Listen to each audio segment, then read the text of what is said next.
ಎಲ್ಲರಿಗೂ ನಮಸ್ಕಾರ. ನಿಮ್ಮ ಶ್ರಾವ್ಸ್ ಕಲ್ಪವೃಕ್ಷ ಚಾನಲ್ಗೆ ಸ್ವಾಗತ.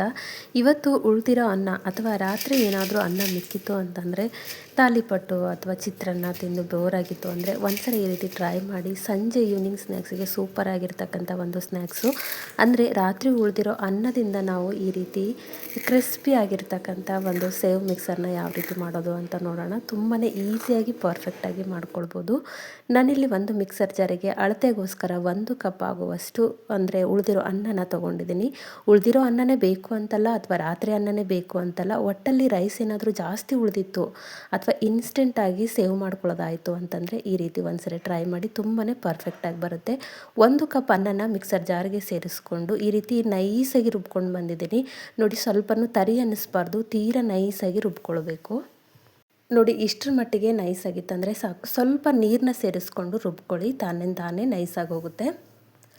ಇವಾಗ ರುಬ್ಬಿರ್ತಕ್ಕಂಥ ಒಂದು ಮಿಶ್ರಣನ ನಾನು ಒಂದು ಪಾತ್ರೆಗೆ ಸೇರಿಸ್ಕೊಳ್ತಿದ್ದೀನಿ. ನೋಡಿ, 1 ಕಪ್ ಆಗುವಷ್ಟು ಅನ್ನ ತೊಗೊಂಡಿದ್ದೆ. ಆ ಅನ್ನದಲ್ಲಿ ಇಷ್ಟು ಒಂದು ಬ್ಯಾಟರ್ ರೆಡಿಯಾಗಿದೆ, ಆದರೆ ನೈಸಾಗಿ ರುಬ್ಕೊಂಡಿರಬೇಕು. ಇವಾಗ ಇದಕ್ಕೆ ಉಳಿದಂಥ ಒಂದು ಸಾಮಗ್ರಿಗಳನ್ನು ಸೇರಿಸ್ಕೊಳ್ಳೋಣ. ನೀರನ್ನ ಸ್ವಲ್ಪ ನೋಡಿಕೊಂಡೇ ಸೇರಿಸ್ಕೊಂಡು ರುಬ್ಕೊಳ್ಳಿ. ಇವಾಗ ಯಾವ ಕಪ್ಪಿಂದ ಅಥವಾ ಯಾವ ಬಟ್ಟಲಿಂದ ನಾನು ಅನ್ನ ತೊಗೊಂಡಿದ್ದೆ ಅದೇ ಬಟ್ಲು ಅಥವಾ ಅದೇ ಕಪ್ಪಿಂದ ಅರ್ಧ ಕಪ್ ಆಗುವಷ್ಟು ಹಸಿ ಕಡಲೆ ಹಿಟ್ಟನ್ನು ಸೇರಿಸ್ಕೊಂಡಿದ್ದೀನಿ. ಹಾಗೆ ಅದೇ ಕಪ್ಪಿಂದ ಅರ್ಧ ಕಪ್ ಆಗುವಷ್ಟು ಅಕ್ಕಿ ಹಿಟ್ಟನ್ನು ಸೇರಿಸ್ಕೊಂಡಿದ್ದೀನಿ. ರುಚಿಗೆ ತಕ್ಕಷ್ಟು ಉಪ್ಪು ಸೇರಿಸ್ಕೊಂಡಿದ್ದೀನಿ.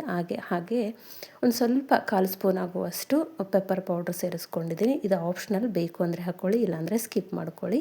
ಹಾಗೆ ಖಾರಕ್ಕೆ ಅನುಗುಣವಾಗಿ ನಾನಿಲ್ಲಿ ಖಾರದ ಪೌಡ್ರು ಅಥವಾ ರೆಡ್ ಚಿಲ್ಲಿ ಪೌಡ್ರನ್ನ ಸೇರಿಸ್ಕೊಂಡಿದ್ದೀನಿ. ಇವಾಗ ಒಂದ್ಸರಿ ಇದನ್ನು ಕಲಿಸ್ಕೊಳ್ಳೋಣ. ಬೇಕು ಅಂತಂದರೆ ಅಜ್ವಾನ ಅಥವಾ ಜೀರಿಗೆ ಕೂಡ ಸೇರಿಸ್ಕೊಳ್ಬೋದು, ನಾನಿಲ್ಲಿ ಸೇರಿಸಿಲ್ಲ.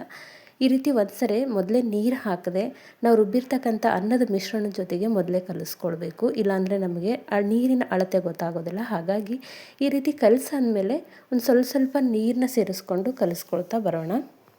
ಈ ಒಂದು ಹಿಟ್ಟು ತೀರಾ ಗಟ್ಟಿನೂ ಆಗಬಾರ್ದು, ತೀರಾ ನೀರು ಆಗಬಾರ್ದು. ಆ ಮಟ್ಟಿಗೆ ನಾವು ನೀರನ್ನ ಸ್ವಲ್ಪ ಆ್ಯಡ್ ಮಾಡಿಕೊಂಡು ಕಲಿಸ್ಕೊಳ್ಬೇಕು. ನಾವು ತೀರಾ ಗಟ್ಟಿಯಾಗಿ ಹಿಟ್ಟನ್ನು ಕಲಿಸ್ಕೊಂಡಿದ್ದಾಯಿತು ಅಂದರೆ ಸೇವ್ ತೀರಾ ದಪ್ಪವಾಗಿ ಬರುತ್ತೆ. ಹಾಗಾಗಿ ಒಂದು ಅಳತೆಯಲ್ಲಿ ಅಂದರೆ ಕೈಗೆ ಒಂದು ಸ್ವಲ್ಪ ಅಂಟ್ತಿರಬೇಕು, ಅದೇ ರೀತಿಯಲ್ಲಿ ಕಲಿಸ್ಕೊಳ್ಬೇಕಾಗುತ್ತೆ. ಈ ರೀತಿ ಕೈಯಿಂದ ನೀಟಾಗಿ ಕಲಿಸ್ಕೊಳ್ಳಿ.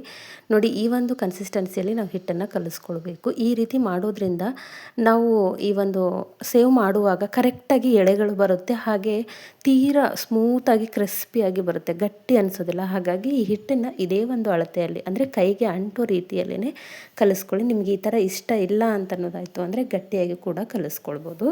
ಇವಾಗ ನೋಡಿ, ಹಿಟ್ಟು ರೆಡಿಯಾಗಿದೆ. ಇಷ್ಟಾದರೆ ಸಾಕು. ನಿಮ್ಮ ಕಡೆ ಟೈಮ್ ಇತ್ತು ಅಂತಂದರೆ ಒಂದು 10 ನಿಮಿಷ ಹಿಟ್ಟನ್ನು ರೆಸ್ಟ್ ಮಾಡೋಕ್ಕೆ ಬಿಡಿ. ಟೈಮ್ ಇಲ್ಲ ಅಂತಂದರೆ ಪರವಾಗಿಲ್ಲ, ಹಿಟ್ಟನ್ನು ಕಲಸಿದ ತಕ್ಷಣ ನಾವು ರೆಡಿ ಮಾಡ್ಕೊಳ್ಬೋದು.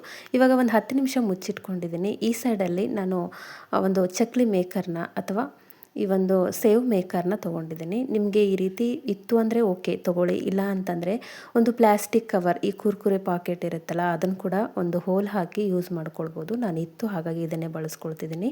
ಆ ಸಣ್ಣದಾಗಿರ್ತಕ್ಕಂಥ ದಾಣಿ ಒಂದು ಪ್ಲೇಟ್ನ ಅಥವಾ ಸೇವ್ ಒಂದು ಪ್ಲೇಟ್ನ ಹಾಕ್ಕೊಂಡಿದ್ದೀನಿ. ಒಂದು ಸ್ವಲ್ಪ ಎಣ್ಣೆ ಅಪ್ಲೈ ಮಾಡ್ಕೊಳ್ಬೇಕು, ಅಂದರೆ ಹಿಟ್ಟು ಹತ್ತೋದಿಲ್ಲ. ಹಾಗಾಗಿ ಈ ರೀತಿ ಎಣ್ಣೆನ ನೀಟಾಗಿ ಒಂದು ಸೇವ್ ಮೇಕರ್ಗೆ ಅಪ್ಲೈ ಮಾಡಿ. ನಾನು ಹೇಳಿದ್ನಲ್ಲ, ಇದಿಲ್ಲ ಅಂತಂದರೆ ನೀವು ಕುರ್ಕುರಿ ಪಾಕೆಟಿಗೆ ಒಂದು ಸ್ವಲ್ಪ ಹೋಲ್ ಹಾಕಿ ಕೆಳಗಡೆ ಅದರಲ್ಲಿ ಕೂಡ ಹಿಟ್ಟನ್ನು ಹಾಕಿ ಈ ಎಣ್ಣೆ ಅಪ್ಲೈ ಮಾಡಿಕೊಂಡು ಹಿಟ್ಟನ್ನು ಹಾಕಿ ಮೇಲ್ಗಡೆಯಿಂದ ಒಂದು ರಬ್ಬರ್ ಅಥವಾ ಏನಾದರೂ ಒಂದು ಕಟ್ಟಿ ಕ್ಲೋಸ್ ಮಾಡಿ ಕೂಡ ಹಾಕ್ಕೊಳ್ಬೋದು. ಇದಿತ್ತಂದರೆ ಇದೇ ರೀತಿಯಲ್ಲಿ ಮಾಡ್ಕೊಳ್ಳಿ. ಇವಾಗ ಹಿಟ್ಟು ರೆಡಿಯಾಗಿದೆ. ಒಂದು 10 ನಿಮಿಷ ನೆನೆಸಿಟ್ಟಿದ್ದೆ ಅಷ್ಟೇ. ಒಂದು ಸ್ವಲ್ಪ ಕೈಗೆ ಎಣ್ಣೆ ಹಚ್ಕೊಳ್ಳಿ, ಯಾಕಂದರೆ ಹಿಟ್ಟನ್ನು ನಾವು ತೀರಾ ಸ್ಮೂತಾಗಿ ಕಲಸಿರ್ತೀವಿ, ಹಾಗಾಗಿ ಕೈಗೆ ಅಂಟ್ತಿರುತ್ತೆ. ಒಂದು ಸ್ವಲ್ಪ ಎಣ್ಣೆ ಹಚ್ಕೊಂಡು ಈ ರೀತಿ ನಾವು ಈ ಒಂದು ಸೇವ್ ಮೇಕರಿಗೆ ಎಲ್ಲ ಹಿಟ್ಟನ್ನು ತೊಗೊಂಡು ಫಿಲ್ ಮಾಡ್ತಾ ಹೋಗಬೇಕು. ನೋಡಿ, ತುಂಬಾ ಪರ್ಫೆಕ್ಟಾಗಿ ಬರುತ್ತೆ. ಈ ರೀತಿ ನಾವು ಹಿಟ್ಟನ್ನು ಸ್ಮೂತಾಗಿ ಕಲಿಸ್ಕೊಳ್ಳೋದ್ರಿಂದ ನಾವು ಮಾಡ್ತಕ್ಕಂಥ ಸೇವ್ ಮಿಕ್ಸರ್ ಕೂಡ ತುಂಬಾ ಹಗುರವಾಗಿ ಕ್ರಿಸ್ಪಿಯಾಗಿ ಗಟ್ಟಿ ಅನಿಸೋದಿಲ್ಲ, ಆ ರೀತಿಯಲ್ಲಿ ಬರುತ್ತೆ. ನೋಡಿ, ಈ ರೀತಿ ಎಷ್ಟು ಹಿಟ್ಟು ಹಿಡಿಯುತ್ತೋ ಸೇವ್ ಮೇಕರು ಅಷ್ಟು ಹಿಟ್ಟನ್ನು ಹಾಕಿ ಫಿಲ್ ಮಾಡ್ಕೊಳ್ಳಿ.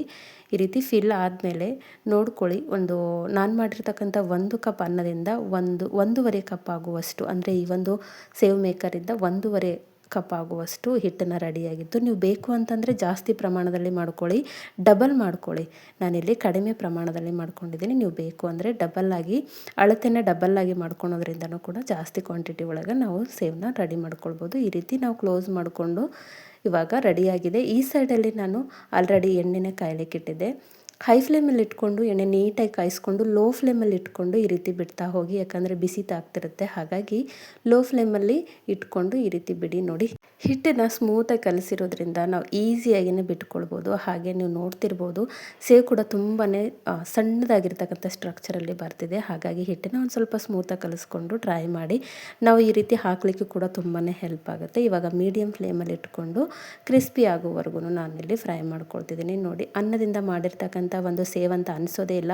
ಹೆಚ್ಚಿನ ಪ್ರಮಾಣದಲ್ಲಿ ರೈಸ್ ಏನಾದರೂ ಉಳಿದಿತ್ತು ಅಂತಂದರೆ ಒಂದ್ಸರಿ ಈ ರೀತಿ ಟ್ರೈ ಮಾಡಿ. ಯಾಕಂದರೆ ರೈಸ್ನ ನಾವು ಕುಕ್ ಮಾಡಿರೋದ್ರಿಂದ ನಮಗೆ ಸೇವ್ ಕೂಡ ತುಂಬ ಹಗುರವಾಗಿ ಬರುತ್ತೆ. ತೋರಿಸ್ತೀನಿ ಯಾವ ರೀತಿ ಬರುತ್ತೆ ಅಂತ. ಹಾಗಾಗಿ ಒಂದ್ಸರಿ ಏನಾದರೂ ರೈಸ್ ಉಳಿದಿತ್ತು ಅಂದರೆ ಈ ಒಂದು ಮೆಥಡಲ್ಲಿ ಕೂಡ ನೀವು ಟ್ರೈ ಮಾಡ್ಬೋದು. ನೋಡಿ, ಎರಡು ಬದಿಯಲ್ಲಿ ನಾನು ಮೀಡಿಯಮ್ ಫ್ಲೇಮಲ್ಲಿ ಇಟ್ಕೊಂಡು ಬೇಯಿಸ್ಕೊಂಡಿದ್ದೀನಿ. ಪರ್ಫೆಕ್ಟಾಗಿ ಬೆಂದ್ಕೊಂಡಿದೆ. ಇದೇ ಸ್ಟ್ರಕ್ಚರಲ್ಲಿ ಬರಬೇಕು ಅಂತ ಏನಿಲ್ಲ, ನಿಮ್ಗೆ ಯಾವ ರೀತಿ ಹಾಕಲಿಕ್ಕೆ ಅನುಕೂಲ ಆಗುತ್ತೆ ಅದೇ ರೀತಿಯಲ್ಲಿ ಹಾಕ್ಕೊಳ್ಬೋದು. ಇಷ್ಟು ಕರೆಕ್ಟಾಗಿ ಬಂದಿರುತ್ತೆ. ಅದರ ಮೀಡಿಯಮ್ ಫ್ಲೇಮಲ್ಲಿ ಇಟ್ಕೊಂಡು ಬೇಯಿಸ್ಕೊಳ್ಬೇಕು. ಇವಾಗ ಪ್ರತಿ ಬ್ಯಾಚ್ ಕೂಡ ಇದೇ ರೀತಿ ಹಾಕ್ಕೊಂಡು ನಾನು ಬೇಯಿಸ್ಕೊಂಡಿದ್ದೀನಿ. ನಾನು ಮಾಡಿರ್ತಕ್ಕಂಥ ಒಂದು ಕಪ್ ರೈಸಲ್ಲಿ ಹೆಚ್ಚು ಕಡಿಮೆ ಒಂದು ಅರ್ಧ kg ಆಗುವಷ್ಟು ಸೇವ್ ರೆಡಿಯಾಗಿತ್ತು. ಪ್ರತಿ ಒಂದು ಬ್ಯಾಚ್ ಅಂದರೆ ನಾನು ಮಾಡಿರ್ತಕ್ಕಂಥ ಒಂದು ಚಕ್ಲಿ ಮೇಕರಲ್ಲಿ ಹಾಕಿರ್ತಕ್ಕಂಥ ಎಲ್ಲ ಬ್ಯಾಚನ್ನು ಕೂಡ ಕರೆದಿಟ್ಕೊಂಡಿದ್ದೀನಿ.